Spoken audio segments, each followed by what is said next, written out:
이 시간 하나님 말씀 봉독하겠습니다. 사무엘상 3장 1절서부터 21절까지 말씀드리겠습니다.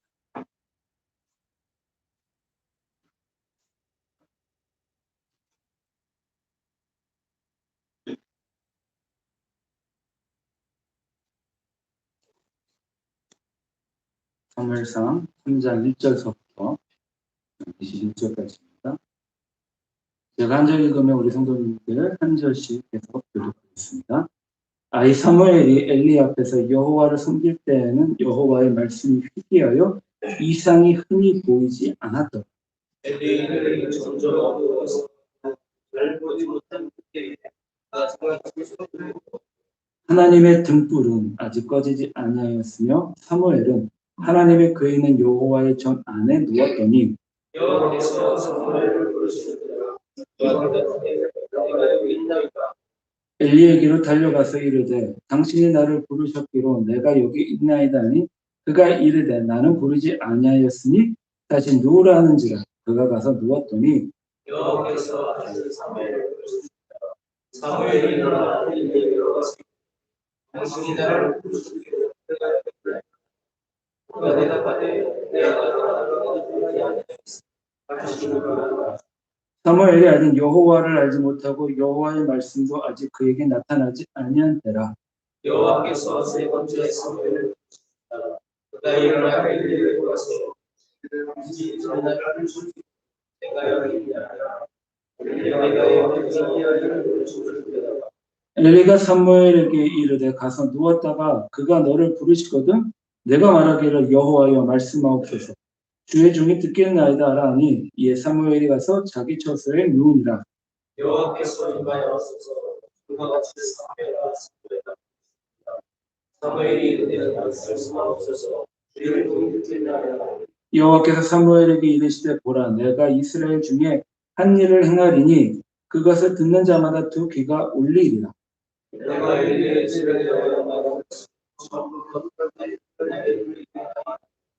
내가 그의 집을 영원토록 심판하겠다고 그에게 말한 것은 그가 아는 죄악 때문이니 이는 그가 자기 아들들이 저주를 자청하되 금하지 아니하였음이니라. 그러므로 내가 엘리의 집에 대하여 엘리 주의 죄악은 주로 영원히 사무엘이 아침까지 누웠다가 여호와의 집의 문을 열었으나 그 이상을 엘리에게 알게 하기를 두려워하더니 엘리가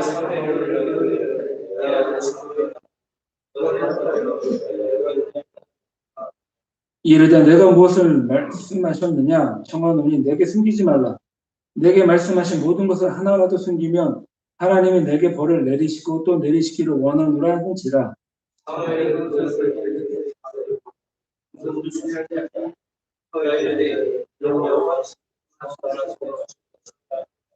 사무엘이 자라매 여호와께서 그와 함께 계셔서 그의 말이 하나도 땅에 떨어지지 않게 하시니 산에서부터 벨에서까지 온 이스라엘이 사무엘을 같이 읽겠습니다.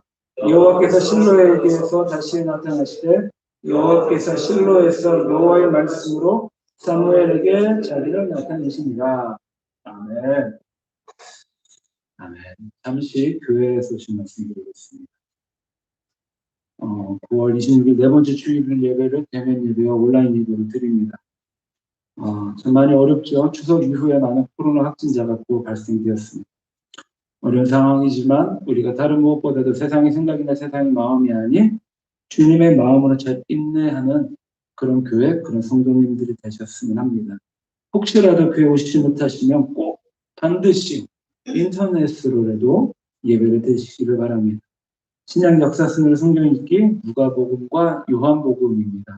이제 요한복음 들어갔으니까 조금만 더 읽으시면 바로 사도행전으로 넘어갈 것입니다.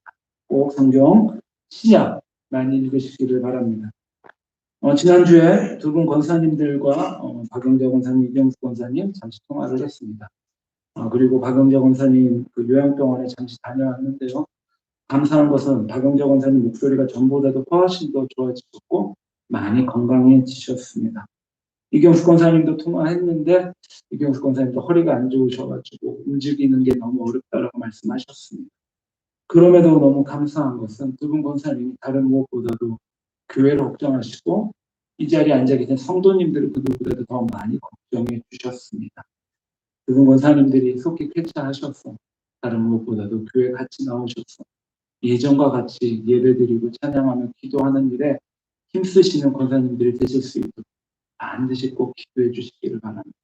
시간이 되시면 전화도 해주시고 박영정 원사님 요양병원 같은 경우는 언제든지 가시면 그 요양병원에 요양보호사가 계신 그분을 통해서 무엇인가 전해드릴 수 있으니까 우리 성도님들 감동이 되실 때 꼭 박영정 원사님과 이경수 원사님 우리 교회 어머니와 같은 분들이시고 신경 써주시고 기도해 주시기를 바랍니다. 아울러서 선교사님들 위해서 기도해 주시고 김종우 선교사님께서 이제 10월 달에 대만으로 다시 들어가시는데 아마 그 전에 한 번 정도는 더 만날 기회가 있을 것 같습니다. 우리 선교사님들 특별히 대만 많이 어렵죠. 국제적인 정책 가운데 많이 어렵다라는 말씀을 하십니다. 대만의 선교도 하나님의 은혜 가운데 잘 이루어질 수 있도록 우리 교회가 기도하고 물심양면을 도와드리는 그런 교회가 되었으면 합니다. 자, 이 시간 우리가 같이 찬양 한 곡 드렸으면 좋겠습니다. 나의 안에 거하라. 우리 시간 같이 찬양 드릴 때 찬양의 가사를 좀 깊이 고백했으면 좋겠습니다. 주님이 우리를 지명하여 부르셨다라는 것은 다른 의미로 부르심을 의미해요. 부르셨습니다. 우리를요. 부르셨는데 아주 구체적으로 우리 마음속에 감동하실 때도 있으시고 우리 주님께서 우리 성도님들 삶 가운데 어떻게 부르시는지 어떻게 감동하시는지 반드시 찬양을 통해서 깊은 감동을 얻고 경험하시는 믿음의 고백이 되길 바랍니다. 같이 찬양 드리겠습니다.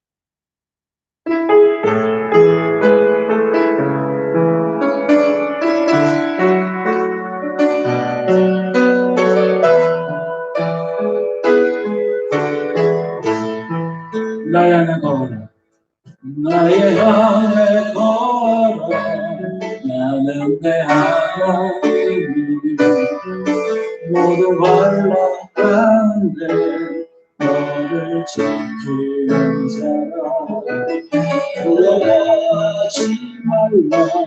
내가 널 도와주리. 하지 말라. 애쓴 자라지. 한 번 더 고백합니다. 나의 안에 거하라. 주님 나의 안에 거하라. 도와주리.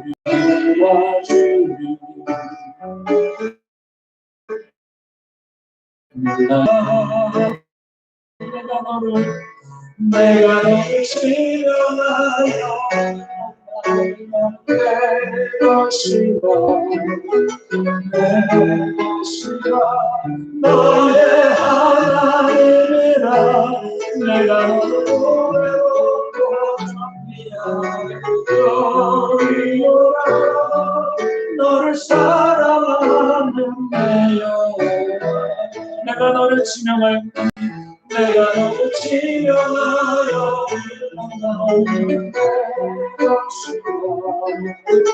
내 것이라. 너의 하나님이라. 내가 너를 보배롭고 정리하여 영원히로라. 너를 사랑하는 우리 처음부터 한 번만 더 부탁합니다. 나의 안에 거하라. 나의 안에 거하라.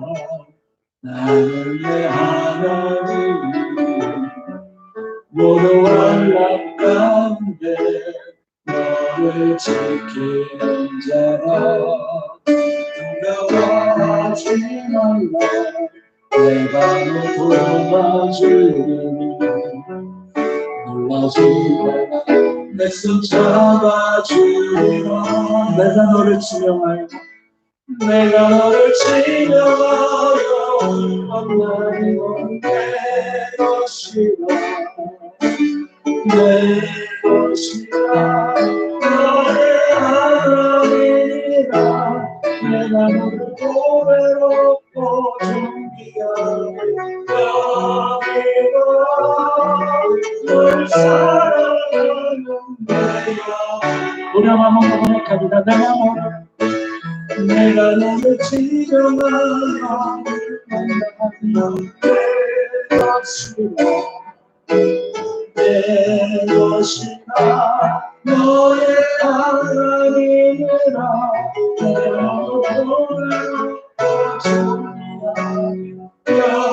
여기로라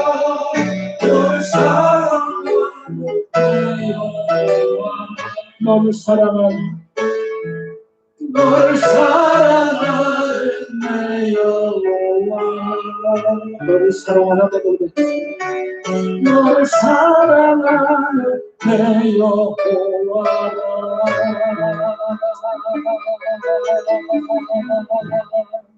잠시 기도드리겠습니다.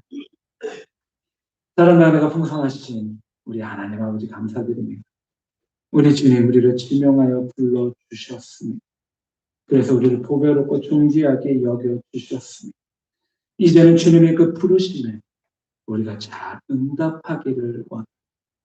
주님의 응답해서 순종함으로 주님 계신 그 보좌 앞에 나아가 거룩하신 그 하나님의 일들에 참여하는, 동참하는, 함께하는 우리들이 되게 해 주시옵소서. 감사드리며 예수님의 이름으로 기도드리옵나이다. 아멘. 아멘. 우리 성도님들 인사 한번 나눴으면 좋겠습니다. 잘 오셨습니다. 만나서 반갑습니다. 앞뒤로 한번 인사 나누겠습니다. 네. 참 어려운 때이죠. 추석이 지나고 나서 인터넷이나 매스미디어에서는 이제 확진자가 2,000명, 3,000명씩 넘어간다는 말입니다. 오늘 확진자 얼마인지 잘 모르겠지만 꽤 많이 나온 걸로 알고 있습니다. 그럼에도 불구하고 우리가 정부에서 이야기하는 방역 수칙을 정말 잘 지키고 그 안에서 어떻게든 우리가 주님을 예배하고 찬양하고 높여드리는 일에 우리가 쉬지 않는 그런 우리들이 되었으면 합니다. 자, 오늘 말씀은요. 어둡고 절망적인 시대에 하나님께서 아이 사무엘을 부르시는 그런 소망을 두고 부르신 사건입니다. 사무엘이 자라던 시대는요. 사사시대였습니다. 그 사사시대 말기였죠. 이 사사시대의 특징이 있었는데요. 이 사사시대의 특징은 이스라엘 백성들, 하나님께서 불러주신 그 선민 민족이 하나님의 말씀에 따라 살지 않았습니다. 성경 가운데 뭐라고 말하느냐? 각각 자기 소견에 옳은 대로 살던 시대였습니다. 자기가 원하고 자기가 마음먹은 대로 살았던 시대가 바로 사사시대 말기였죠. 그러니까 삶의 척도가 되는 하나님을 믿고 하나님을 따라가는 주의 백성들이 가장 삶 가운데 기본적으로 지켜야 될 하나님의 말씀이 없어져 버렸습니다. 절대 진리가 사라진 것이죠. 모든 것이 인간의 중심이 되었고 인간이 모든 만물의 척도가 되어버리고 말았습니다. 하나님의 자리에 인간이 대신 서버린 것입니다. 극도로 개인 중심의 사회가 또 돼버리고 맙니다. 이렇듯이 모든 사람이 각자 자기 옳은 대로 소견에 옳은 대로 살다 보니까 모든 것이 인본주의 중심의 지극히 개인주의의 사회가 돼버리고 말았습니다. 더욱더 안타까운 것은 당시 하나님을 알지 못했던 그럼에도 하나님께 제사를 지냈던 홈리와 피느하스가 제사장이었었고 이들 제사장들은 하나님 앞에 드리는 그 제사들을 업신여기는 그런 멸시하는 그런 행태를 저지르고 말았습니다. 그리고 제사장 엘리는 하나님보다 자신의 아들들이 홈리와 비느하스를 더 귀히 여겼고 이제 하나님께서는 제사장 엘리에게 하나님의 사람을 보내어 심판을 경고하게 됩니다. 두 아들이 한날에 죽을 것이며 제사장 직분을 박탈당할 것이며 그 집안의 대가 끊길 것이다 라고 말합니다. 이런 시대에 놀랍게도 아이 사무엘이 세마포 에봇을 입고 여호와 하나님 앞에 여호와를 섬기게 됩니다. 그리고 아이 사무엘이 점점점 자라고 여호와와 사람들 앞에서 은총을 더욱더 받게 됩니다. 이렇게 하나님께서는 아이 사무엘에게 소망을 두고 키우고 계셨고 오늘 말씀은 하나님께서 아이 사무엘을 부르시는 그러한 사건입니다. 사랑하는 성도님들, 그렇다라고 말하면 과연 우리 성도님들의 삶 가운데 부르심이란 무엇인가? 부르심이다라고 해서 책도 굉장히 많이 나와 있고 뭐 책 한 권으로 그 부르심에 대해서 성경적으로 이야기하는 그런 책들도 많이 있습니다. 하지만 조금 간단하게 설명을 드리자면 부르심이다라는 것은 영어로 콜링입니다. 콜링. 우리 성도님들께서 신앙 생활을 하면서 그 무엇보다도 많이 접해 보셨을 것입니다. 콜링은 바로 소명입니다. 소명. 하나님의 부르심이고 하나님께서 세상에서 그 세상에서 택하신 사람들을 거룩하게 즉 구별되어 불러내시는 것이 바로 부르심입니다. 그리고 사랑하는 성도님들께서는 그런 하나님의 부르심을 받고 지금 이 자리에 나와 하나님을 예배하고 찬양하고 경배하고 높여드리는데 힘을 쓰고 계십니다. 그러기에 우리는요. 세상 가운데 있지만 세상에 속하지 않은 세상과는 구별된 그러한 사람들입니다. 이사야서 43장 1절 제가 한번 봉독하겠습니다. 야곱아 너는 창조하신 여호와께서 지금 말씀하시느니라. 이스라엘아 너를 지으신 이가 말씀하시느니라. 뭐라고 말씀하시느냐? 너는 두려워하지 말라. 내가 너를 구속하였고 내가 너를 지명하여 불렀나니 너는 내 것이라. 하나님께서는 우리를 창조하시고 우리를 사랑하시고 우리와 더불어 동행하시고 우리와 교제 나누시길 원하시고 우리의 친밀함을 살펴보시기를 원하시는 분이십니다. 그 우리를 사랑하시는 하나님께서 우리 가운데 뭐라고 말씀하십니까?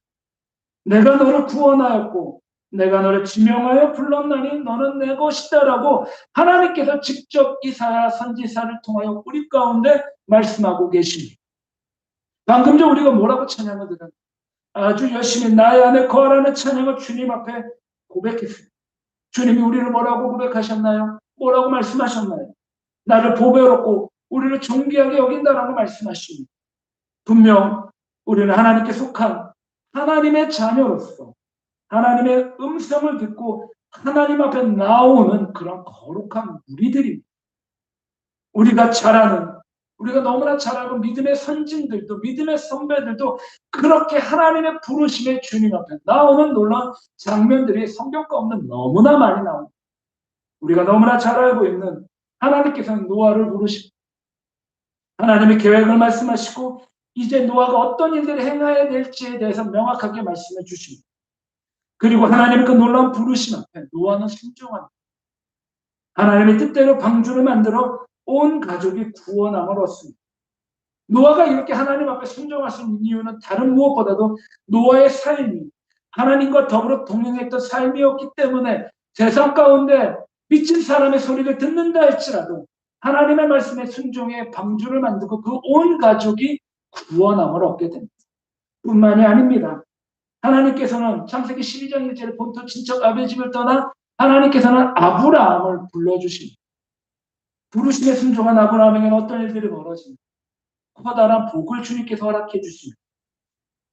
복 주심으로 믿음의 조상이 되어 자손과 땅의 축복을 받았고 복의 근원이 되게 하심으로 놀랍게도 메시아 혈통을 입게 되었고 메시아가 이 땅 가운데 오는 복의 통로가 되게 만들어 주십니다.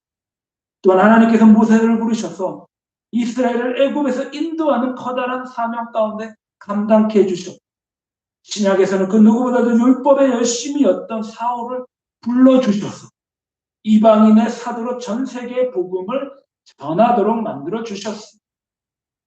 하나님 앞에 나온다라는 것은 하나님 앞에 예배를 드린다라는 것은 하나님의 그 부르심에 응답하여 하나님께 나오는 것입니다.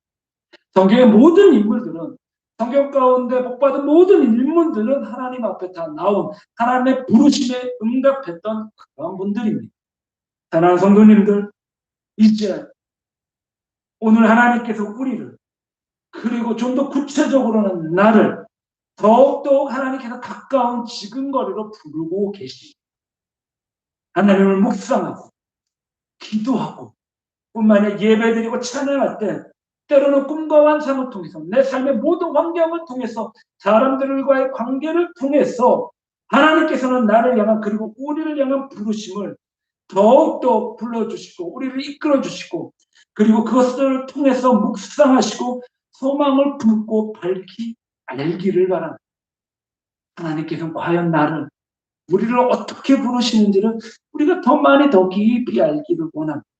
그래서 간절하게 소망하고 기대하는 것은 우리를 향한 하나님의 그 간절한 부르심을 우리가 더욱더 명확하게 듣고 듣는 것만큼 신실하게 주님 앞에 응답하셔서 하나님께서 우리 가운데 향하시는 그 뜻에 순종하고 그리고 거룩한 하나님의 일들에 참여하며 하나님과 동행하는 거룩하게 구별된 우리 성도의 삶이 되시기를 이 아침에 주님의 이름으로 간절히 축원합니다.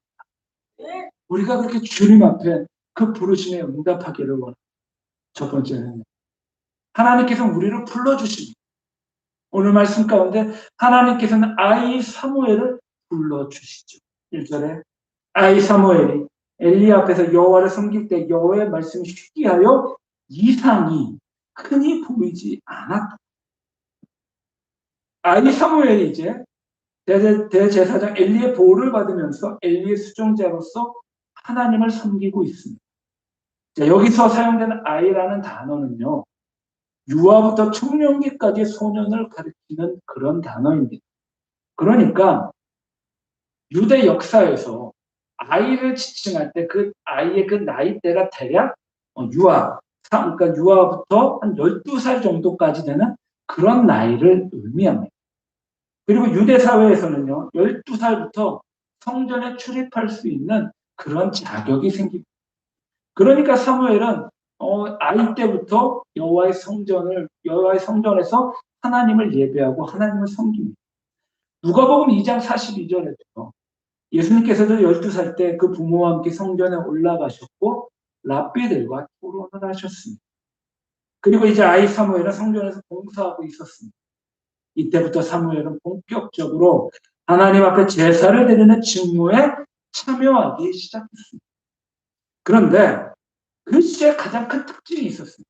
이 특징은 긍정적인 특징이 아니라 아주 부정적인 특징이었습니다. 그것은 바로 하나님 여호와의 말씀이 희귀하였습니다. 하나님의 말씀을 찾아볼 수 없는 그러한 시대였습니다. 하나님에 대한 제사장도 있었고 하나님을 향한 제사도 있었는데 놀랍게도 그 모든 행위가 있었지만 그 안에 내용에 대한 중심 하나님의 말씀이 희귀했던 시대였습니다. 여호와의 말씀이 계시의 말씀이 희귀했다라는 것은 단적으로 이스라엘의 백성들이 하나님을 멀리 떠나 있었음을 밝혀주는 그런 모습들이고 영적으로는 부패하고 타락하여 하나님의 말씀이 임하지 않았다라는 그런 의미입니다. 더욱더 안타까운 것은요, 하나님의 말씀이 희귀했다라는 또 다른 의미는 여호와를 버린 이스라엘에 대한 하나님의 심판의 모습이었다는 것입니다. 주전 750년경에 남유다 우시아 왕 때 활동했던 아모스 선지자가 장차 이스라엘에게 이렇게 경고를 합니다. 여호와의 말씀을 듣지 못할 기갈이 올 것을 경고하지요. 그리고 실제로 말라기 선지자 이후 약 400년 동안 하나님의 말씀을 선포하는 선지자가 이스라엘 가운데 나타나지 않았습니다. 이 시기를 신약과 구약의 그 중간기라고 하는데 이스라엘의 역사의 암흑기였습니다. 자, 그렇다라고 하면 여호와의 말씀이 희귀하면 어떤 일들이 벌어집니까? 여호와의 말씀이 없어졌다라고 하면 과연 어떤 일들이 우리 삶 가운데 일어날까요? 영혼이 시들어버릴 것이죠. 뿐만이 아니라 마음 가운데 기쁨이 없고 우리의 영적인 눈들은 어두워질 것이죠. 이런 자들에게는 비전이 보여지지 않습니다. 하나님의 이상이 그 삶 가운데 없습니다. 사람들이 마음에 하나님 두기를 싫어하고 우둔하게 되어 창조주의 하나님 영광을 짐승의 형광, 짐승의 형상이라든지 피조물의 형상으로 바꿔버리고 결국에는 세상 것을 따라가는 우상 숭배자가 되고 만다라는 것입니다. 이처럼 하나님의 말씀이 희귀하면 묵시가 없고 묵시가 없으니까 이상이 보여지지 않습니다. 이상은 또 다른 말로 비전을 의미합니다. 사람들 마음 가운데 꿈과 환상에 대한 그런 모습들이 사라져버리고 맙니다. 그러니까 하나님의 말씀이 없으니까 비전이 없습니다. 잠언 29장 18절에 잠언 기자는 묵시가 없는 백성은 방자에 행하거니와 율법을 지키는 자는 복이 있다라고 합니다. 비전 없는 백성은 방자에 행한다라는 것이 무엇을 의미하나? 자기 마음대로 내 뜻대로 세상을 살아가는 것을 의미합니다. 그리고 어떤 일들이 벌어지나요? 결국엔 내 마음대로 살다가 하나님이 계시지 않기 때문에 결국은 세상 가운데 망하고 맙니다. 하나님의 말씀이 흥황할 때에는 개인이나 교회나 연합체나 나라와 민족이나 희망이 있고 비전이 넘쳐납니다. 우리 인생도 하나님의 말씀이 충만할 때에는 희망이 넘치고 비전이 넘칩니다. 이것을 세상적으로 우리가 많이 갖고 무언가를 많이 누려서 발생되는 그런 것들이 아닙니다. 하나님의 말씀이 우리 가운데 임했을 때 하나님의 놀라운 그 이상과 비전이 우리 삶 가운데 넘쳐나는 것을 의미합니다. 그러나 말씀이 없으면 어떤 일들이 벌어지냐? 비전이 보여지지 않습니다. 비전이 보여지지 않을 때 그 순간에 쾌락을 쫓아 살게 되고 여러 육신의 중독과 환경의 노예가 되고 우리는 절망할 수밖에 없습니다. 그러므로 우리는 반드시 우리 마음 가운데 말씀의 등불이 꺼지지 않도록 수고하고 노력해야만 합니다. 베드로전서 1장 19절에 마음의 샛별이 떠오를 때까지 우리는 주의 말씀을 묵상하고 또 묵상해야만 합니다. 그럴 때 하나님께서 비전을 보여주십니다.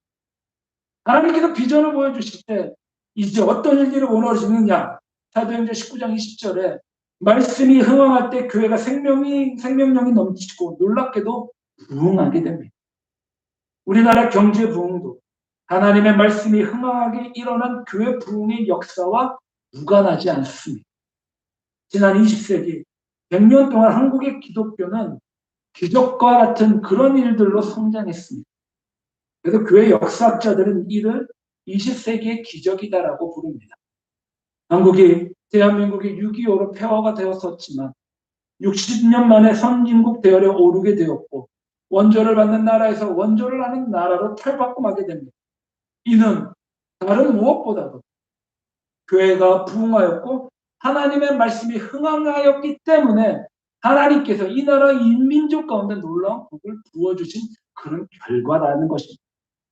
하지만 21세기에 들어와서 너무나 안타깝게도 교회가 쇠퇴하고 사람들이 교회를 떠나가게 되고 하나님의 말씀이 많이 흐려져 버렸습니다. 요즘에 하나님의 말씀이 홍수처럼 넘쳐 흐르고 여러 가지 신앙 서적이나 인터넷이나 매스미디어를 통하여 하나님의 말씀들이 폭포수와 같이 흘러넘칩니다. 그러나 정작 우리들의 마음 가운데는 왜 그런지 모르겠지만 하나님의 말씀이 조금씩 메말라가는 것을 찾아볼 수 있습니다. 이는 마치 홍수 속에 마실 만한 한 자의 생수가 없어서 목말라 하는 그런 모습들과 같다라는 것입니다. 하지만 오늘 사무엘서에서 그 이유가 무엇과 연관이 있다라고 말하고 있습니다. 2절에 보니까 엘리의 눈이 점점 어두워가서 잘 보지 못하는 그때 그가 자기 처소에 누웠고, 그러니까 엘리의 눈이 점점 어두워가서 잘 보지 못한다라고 말합니다. 물론 엘리가 나이가 많아 점점 육신의 눈이 잘 보이지 않게 된 것을 의미합니다. 하지만 엘리의 눈이 점점 어두워졌다라는 말은 당시 제사장 엘리의 영적인 상태를 말해주는 그런 중의적인 표현이기도 합니다. 육신의 눈도 어두워졌지만 영적인 분별력도 흐려졌다라는 그러한 의미입니다. 하지만 3절입니다. 그럼에도 불구하고 하나님께서는 하나님의 계획하심이 있죠. 3절 첫 번째 단어를 주의해 보시길 바랍니다. 꼭 하나님의 등불은 아직 꺼지지 아니하였습니다. 사무엘은 하나님의 궤에 있는 여호와의 전 안에 누웠더니, 출애굽기 27장 21절에 하나님의 등불은 매일 저녁마다 성소를 밝히기 위해 켜놓는 7가지의 등으로 된 등잔불을 가리킵니다. 그리고 출애굽기 30장 8절과 레위기 24장 2절에 이 등불을 켜놓은 저녁이 되면 이 등불에 켜놓은 부어놓은 기름이 완전히 떨어지는 새벽까지 계속해서 지속적으로 켜놓고 있는 것을 볼 수 있습니다. 그러므로 하나님의 등불이 아직 꺼지지 않았다는 것은 아주 늦은 밤이나 아니면 이른 새벽을 가리킵니다. 그때 여호와의 등불 앞에 누가 잠을 자고 있었나? 바로 사무엘이 하나님의 궤가 있는 여호와의 전 안에 누워 있었어요.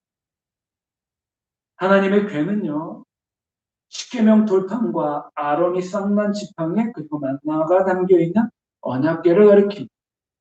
그리고 하나님의 그 궤는요, 하나님의 임재를 상징하는 그러한 궤입니다.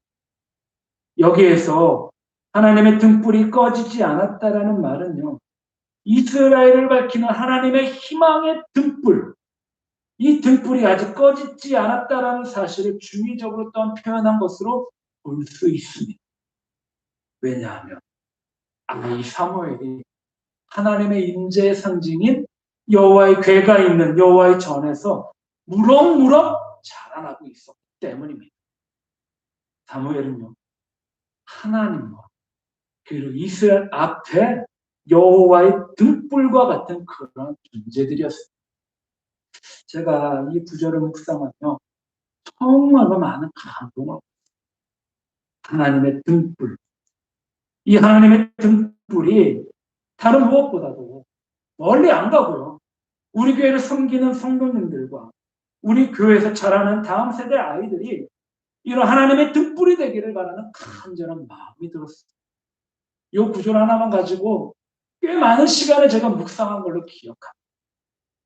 하나님의 등불의 역할이 다음 세대를 섬기고 우리가 살고 있는 보산동과 동부천에서 잘 감당하고 그리고 세상 가운데 잘 비춰낼 수 있는 그런 마음이 될 수 있는 그 간절한 마음이 참 마음 가운데 간절하게 들었어요. 우리 교회가, 우리 성도님들이 주님 앞에 부르심을 받았고 그 부르심에 응답하여 하나님의 그 거룩한 일들에 참여하실 때 이 여호와의 등불의 역할들을 세상 가운데 잘 감당하시는 귀하고 복되고 아름다운 성도님들이 되시기를 주님의 이름으로 간절히 축원합니다. 아멘. 그날이 반드시 우리 가운데 이루어질 수 있도록 믿으면 바라는 것들의 실상에 보지 못하는 증거의 그 고백처럼 우리가 기도시는 자를 멈추지 않고 여호와의 등불이 되어 주님한테 간구하는 그런 교회가 되기를 바랍니다. 4절에 이제 여호와께서 사무엘을 부르시는지라 그가 대답하되 내가 여기 있나이다 하고 하나님께서 이제 사무엘을 부르시고 사무엘을 통하여 말씀하시기로 작정하십니다. 여호와의 말씀이 희귀하던 때 이제 하나님께서는 사무엘을 말씀의 종으로 쓰시고자 하십니다. 이는 흑암 가운데 있는 이스라엘 백성들에게 희망의 등불을 밝혀주는 그런 놀라운 사건이었습니다. 그런데 너무나 안타깝게도 사무엘이 내가 여기 있나이다 하고 누구에게 달려갔나? 5절에 사무엘은 엘리 제사장이 부르는 줄 알고 그에게 달려갔습니다. 당신이 나를 부르셨기로 내가 여기 있나이다 라고 대답합니다. 엘리는 내가 부르지 않았으니 다시 가서 누우라라고 말합니다. 사랑하는 성도님들, 부르심이란 결코 우리가 가지고 있는 인간적인 조건에 기초한 것이 아닙니다. 우리가 말씀을 많이 알고 믿음이 좋고 건강해서 똑똑해서 하나님께서 우리를 부르신 것이 절대로 아닙니다. 여호와를 잘 알아서 말씀의 종으로 세우신 것도 아닙니다.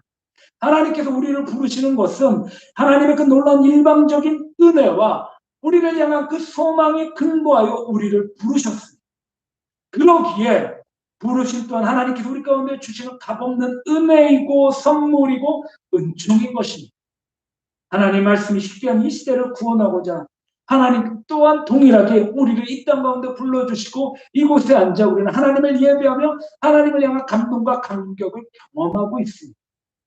이 어두운 시대 하나님은 우리를 희망의 등불, 여호와의 등불로 삼고자 하십니다. 간절히 바라는 것은 우리 모두가 하나님의 부르심에 잘 응답하셔서 주님 앞에 순종하시고 하나님의 등불의 역할을 세상 가운데 잘 감당하시는 귀하고 복되고 아름다운 성도님들이 되시기를 주님의 이름으로 간절히 축원합니다. 아멘. 자, 두 번째, 하나님은 우리를 부르시는데요, 한 번 부르시는 것이 아니에요. 지속적으로 그 부르심에 응답할 때까지 하나님은 계속해서 부르시고 또 불러주십니다. 6절, 여호와께서 다시 사무엘을 부르시는지라 사무엘이 일어나 엘리에게로 가서 이르되 당신이 나를 부르셨기로 내가 여기 있나이다 하니 그가 대답하되 내 아들아 내가 부르지 아니하였으니 다시 누우라니라. 여호와께서 사무엘을 다시 부르십니다. 내 아들아, 그러나 당신이 나를 부르셨기로 내가 여기 있나이다. 그러자 대답합니다. 엘리가 뭐라고 하죠? 내 아들아, 내가 부르지 아니하였으니 다시 누우라. 두 번을 이렇게 반복합니다. 그런데 사무엘이 하나님이 불러주시는데도 하나님께 제대로 응답하지 못하는 이유가 있었습니다. 7절에 사무엘이 아직 여호와를 알지 못하고 여호와의 말씀도 아직 그에게 나타나지 아니하더라. 7절에 사무엘이 아직 여호와를 알지 못했습니다. 이 말의 의미, 여호와를 알지 못했다라는 것은 여호와에 대한 지식이 없었다라는 것이 아니에요. 여기서 안다라는 말은요, 어떤 지식적으로 안다라는 것이 아니라 부부가 서로 친밀하게 인격적으로 교제하는 것처럼 하나님을 인격적으로 아는 것을 의미합니다. 그러면 사무엘이 율법을 통하여 여호와를 알았지만, 제사를 통하여 하나님을 알았지만 하나님과의 인격적인 만남은 아직 없었음을 말해줍니다. 그래서 하나님의 음성과 엘리의 음성을 구별할 수가 없었어요. 그때까지만 해도 아이 사무엘은 하나님에 대한 인식이 자기가 섬기고 있는 제사장인 엘리의 하나님으로만 알고 있었습니다. 제가 이 말씀 또 보면서 우리 다음 세대 우리 아이들이 다른 무엇보다도 하나님을 알 때 지식적으로 아는 것도 분명히 중요하지만 인격적으로 살아계시고 역사하시는 하나님을 만나야 된다는 거죠. 저도 초등학교 6학년 때요. 하나님을 인격적으로 만났고 그 인격적으로 만난 하나님 앞에 너무나 기쁘고 행복하고 즐거워서 눈물을 흘리며 기도했던 적이 있었어요. 근데 우리 다음 세대 아이들에게는 아직까지 그러한 모습들이 많이 없어졌어요. 오늘 말씀 가운데 간절히 바라는 것은 아이 사무엘도 12살에 하나님을 인격적으로 만났습니다. 그렇다라고 하면 우리 아이들이 초등학교 때, 적어도 중고등학교 때 살아계시고 역사하신 하나님을 인격적으로 반드시 만나야 된다는 것입니다. 우리 성도님들, 우리 아이들에게 그렇게 우리가 좀 기도해주고 애써주고 수고해주고 격려해주고 그 아이들이 하나님을 더 깊이 만날 수 있도록 우리가 그 아이들을 잘 섬겼으면 좋겠습니다. 자, 그리고 여호와의 말씀도 여전히 아직 사무엘에게 나타나지 아니한 때였고 육신적으로 어렵고 영적으로 어린 아이였습니다. 이제 사무엘은 다시 가서 눕습니다. 그런데 하나님께서 놀랍게도 세 번째 사무엘을 부르십니다. 8절에 사무엘은 일어나 엘리에게로 가서 당신이 나를 부르셨기로 내가 여기 있나이다라고 대답합니다. 이 모습 보면서 참 사무엘의 그 순종적인 모습이 참 대단합니다. 밤에 자다가 누군가가 나를 3번이나 불러서 깨워서 간다라는 거 정말 쉽지 않습니다. 그럼에도 불구하고 사무엘은 단 한마디 짜증의 말 없이 엘리에게로 달려나갑니다. 그러자 엘리가 그제서야 여호와께서 사무엘을 부르시는 줄 알고 9절에 엘리가 사무엘에게 이르되 가서 누웠다가 그가 너를 부르시거든 내가 말하기를 여호와여 말씀하옵소서 주의 종이 듣겠나이다. 이 고백이 우리의 고백이 되기를 바랍니다. 하나니 이에 사무엘이 가서 자기 처소에 누우니라. 사무엘이 자기 처소에 누웠는데 10절 하나님께서 이제 4번째 사무엘을 찾아오십니다. 사무엘을 전과 같이 하나님께서 사무엘아 사무엘아 부르십니다. 사무엘이 그제서 여호와께서 부르시는 것을 듣고 깨닫고 응답합니다. 말씀하시오. 주의 종이 듣겠나요? 하나님께서는요 사무엘을 올바른 자세로 응답할 때까지 반복하여 끝까지 부르셨습니다.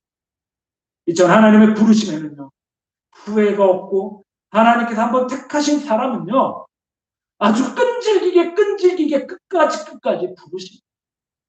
사람이 하나님의 부르심을 깨닫지 못하면요 죄송하지만 그 사람이 하나님의 부르심을 깨달을 때까지 부르시고 또 불러주시는 그러한 하나님이십니다. 아무리 거절해도 소용없고 부르심에 순종할 때까지 그렇게 주님은 부르시고 또 불러주십니다. 근데 놀랍게도요 사무엘처럼 4번 부르신 성경의 인물이 있습니다. 하나님은 성경의 인물들을 다 불러주셨는데 4번 부르신 성경의 인물이 한 분 계시죠. 제가 잠시 소개시켜드리자면 출애굽기 3장에 보면 하나님께서 타는 떨기나무 가운데서 모세를 부르시죠. 모세야 하나님께서 첫 번째 모세를 부르시자 모세가 내가 여기 있나이다 라고 합니다. 그때 하나님께서 모세에게 부르신 목적을 설명하시죠. 목적이 무엇인가요? 모세를 바로에게 보내서 애굽에서 400년 동안 종살이하고 있는 주의 백성들을 출애굽시키는 그러한 목적을 말씀해 주십니다. 그러자 모세는요, 거부합니다. 내가 누구에게 바로에게 가면 이스라엘 자손을 애굽에서 인도하게 내릴까며 부정적인 반응을 보입니다. 그러나 하나님께서 두 번째 또 부르십니다. 내가 반드시 함께하겠다라고 약속하십니다. 또 하나님의 이름을 가르쳐 주십시오. 그리고 구체적으로 바로 왕에게 어떻게 메시지를 전달할 것인가에 대해서도 말씀해 주십니다. 하지만 모세는 또 거부합니다. 나는 몰래 말을 잘하지 못합니다. 나는 입이 뻣뻣하고 혀가 둔한 자입니다라고 또 거부합니다.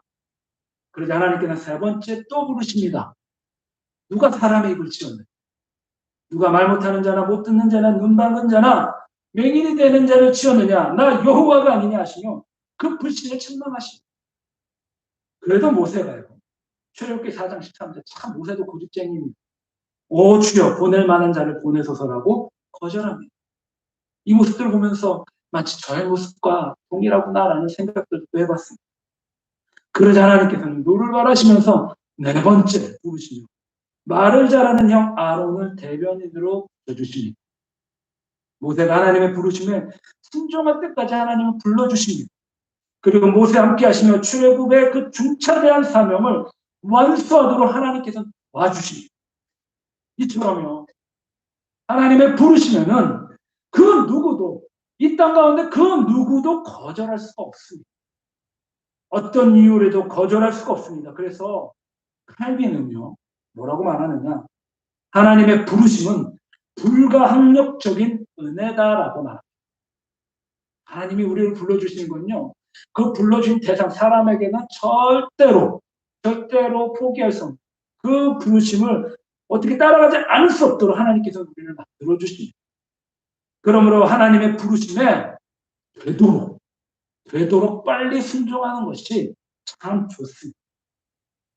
분명 하나님은 시대마다 그 택하신 사람들을 부르시고 사용하십니다. 우리 또한 우리가 살고 있는 이 시대에 하나님의 부르심을 받고 하나님께 나와 하나님의 그 놀라운 쓰임을 받고 있습니다. 하나님께서 성도님 한 사람을 성도님들이 계시는 그 영광의 자리에서 부르시고 그 자리에서 성도님들의 삶을 들어 쓰고 계십니다. 하지만 하나님의 부르시면 모두가 목사가 되고 모두가 선교사가 되고 모두가 다 사역자가 되는 것을 의미하는 것은 절대로 아닙니다. 성도님들이 계시는 그 자리가 그 영광의 자리, 그 글로리 존이 바로 하나님이 부르시는 자리이고 그 자리가 바로 소명의 자리입니다. 사랑하는 성도님들, 우리 성도님들, 바로 세상을 밝히는 여호와의 등불, 하나님의 등불이지. 하지만 어떤 분들은 어린 사무엘처럼 또 때로는 모세처럼 하나님의 부르심을 잘 깨닫지 못하고 여전히 나는 아직 주의 일을 할 만큼 성숙한 사람이 되지 못했다라고 그 부르심을 회피하시는 분들도 계십니다. 그렇다고요. 하나님은요. 절대로 그 부르심을 우리를 향한 부르심을 포기하는 분이 아니십니다. 내가 준비 안 됐다고 하나님께서 포기하지 않으십니다. 내가 준비되지 않았어도 하나님께서 불러주시고 그 부르심에 응답했을 때 그 순종함으로 그 일들을 감당할 수 있는 능력을 우리 가운데 허락해 주십니다. 하나님은 우리가 그 부르심이 얼마나 놀라운 은혜인지를 깨닫는 그날까지 반복하고 또 반복하고 지속적으로 불러주십니다. 그리고 결국에는 우리가 두 손 두 발 다 들고 그 부르심에 순종하지 않을 수 없도록 주님은 역사하십니다.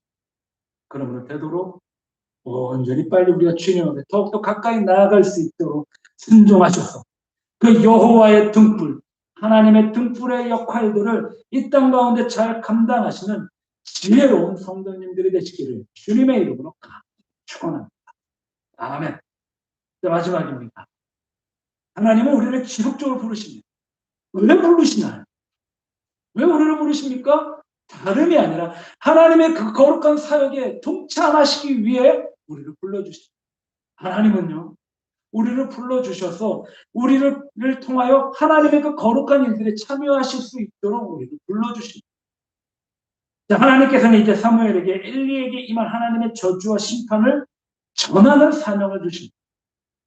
특히 자기를 키워준 아버지와 같은 엘리 제사장에게 하나님의 심판을 경고하는 일은요, 정말로 쉽지 않은 일이었을 것입니다.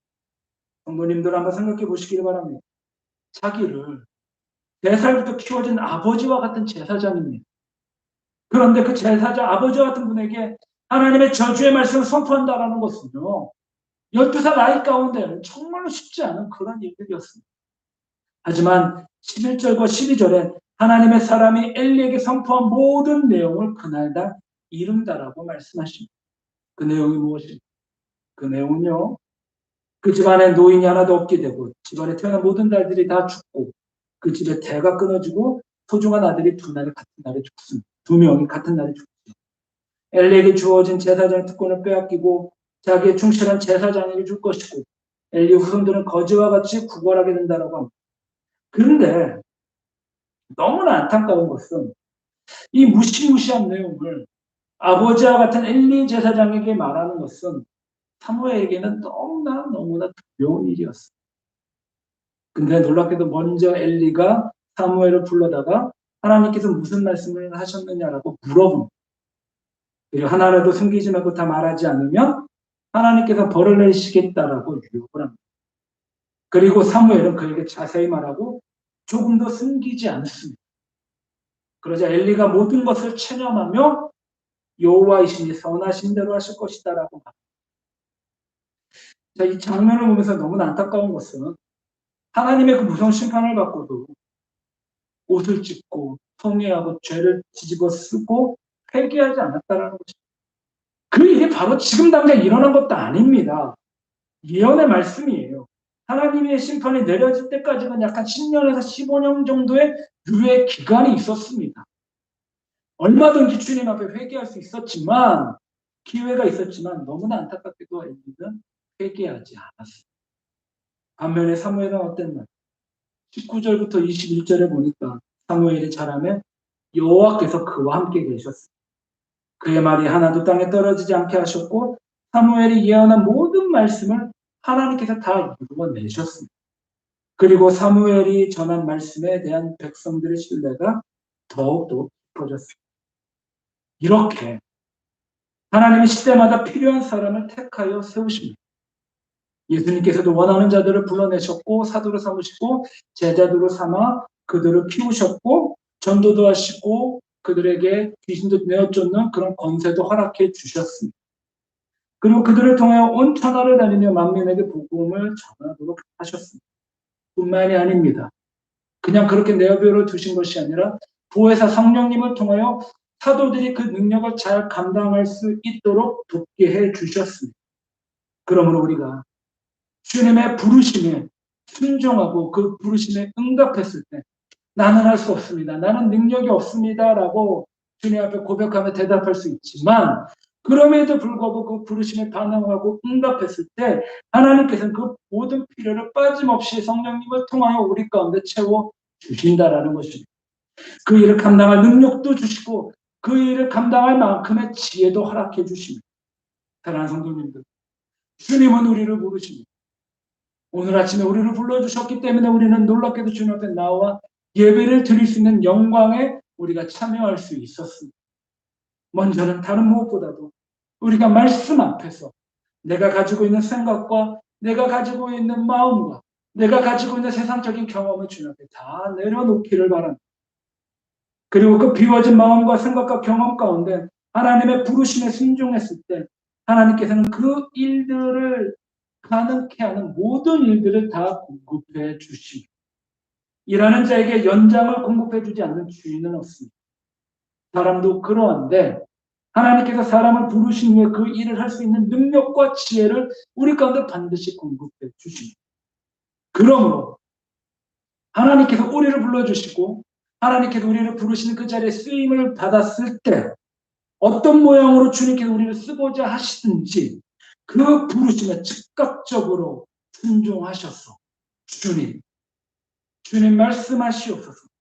주의 종이 듣겠나이다라는 믿음의 고백을 주님 앞에 날마다 드리시는 귀하고 복되고 아름다운 성도님들이 되시길 주님의 이름으로 간절히 축원합니다. 아멘. 말씀을 정리하겠습니다.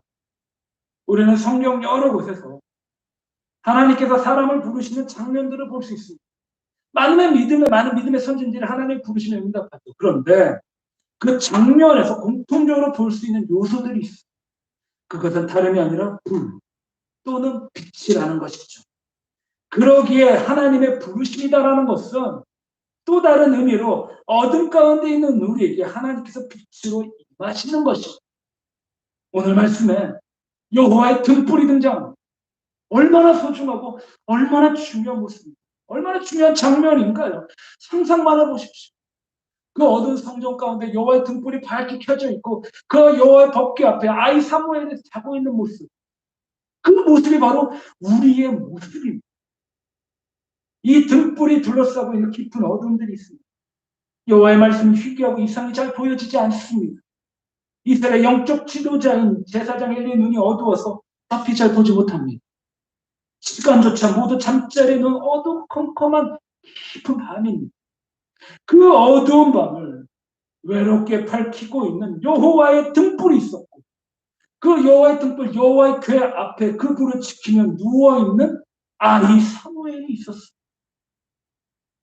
이 시대 성도님들이 바로 여호와의 등불 그 앞에 잠자고 있는 아이 사무엘.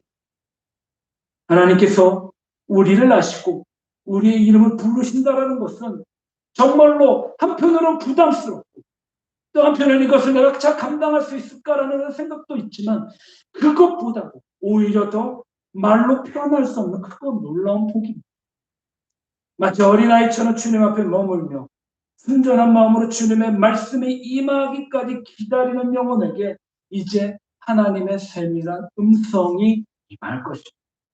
간절히 바라고 간절히 기대하는 것은 이 소란스러운 세상을 뒤로하고 조용히 여호와 하나님 말씀에 귀를 기울이고 우리 영혼을 여호와의 등불, 하나님의 등불이 하나씩 켜지고 그 음성이 우리 마음 가운데 울려 퍼지며 하나님의 부르심의 그 놀라운 은혜가 우리 삶 가운데 더욱더 충만히 임하기를 주님의 이름으로 간절히 축원합니다. 아멘. 기도하겠습니다. 사랑과 은혜가 풍성하신 하나님, 주님 깊은 감사를 드립니다. 우리가 과연 무엇이 가는데 예수님의 십자가의 보혈로 깨끗함을 있게 해주시고 하나님 앞에 나아갈 수 있는 놀라운 은혜를 허락해 주시는지 주님 또한 깊은 감사를 드립니다. 주님의 은혜를 덧입는 것도 모자라 이제 주님의 부르심의 은혜와 은총을 있게 하여 주셔서 감사드립니다. 우리가 응답하고 반응할 때까지 우리 주님 끝까지 불러주셔서 하나님의 거룩한 일들에 참여하게 하여 주시고 그 안에서 주님의 놀라운 복을 얻게 하여 주셔서 감사드립니다. 주님, 간절히 바라는 것은 우리 교회가 다음 세대 그리고 지역에 여호와의 등불이 되게 하여 주시옵소서. 말씀이 희미하고 하나님의 떠나는 시대에 여호와의 등불이 되어 세상을 밝히 비치는 마치 아이 사무엘과 같은 그런 복된 우리들이 되게 해 주시옵소서. 그래서 주님께서 우리 가운데 주시는 그 놀라운 사명자 역할들을 세상 가운데 잘 감당하는 귀하고 복되고 아름다운 성도의 삶 되게 하여 주시옵소서. 감사드리며 예수님의 이름으로 기도드리옵나이다. 아멘.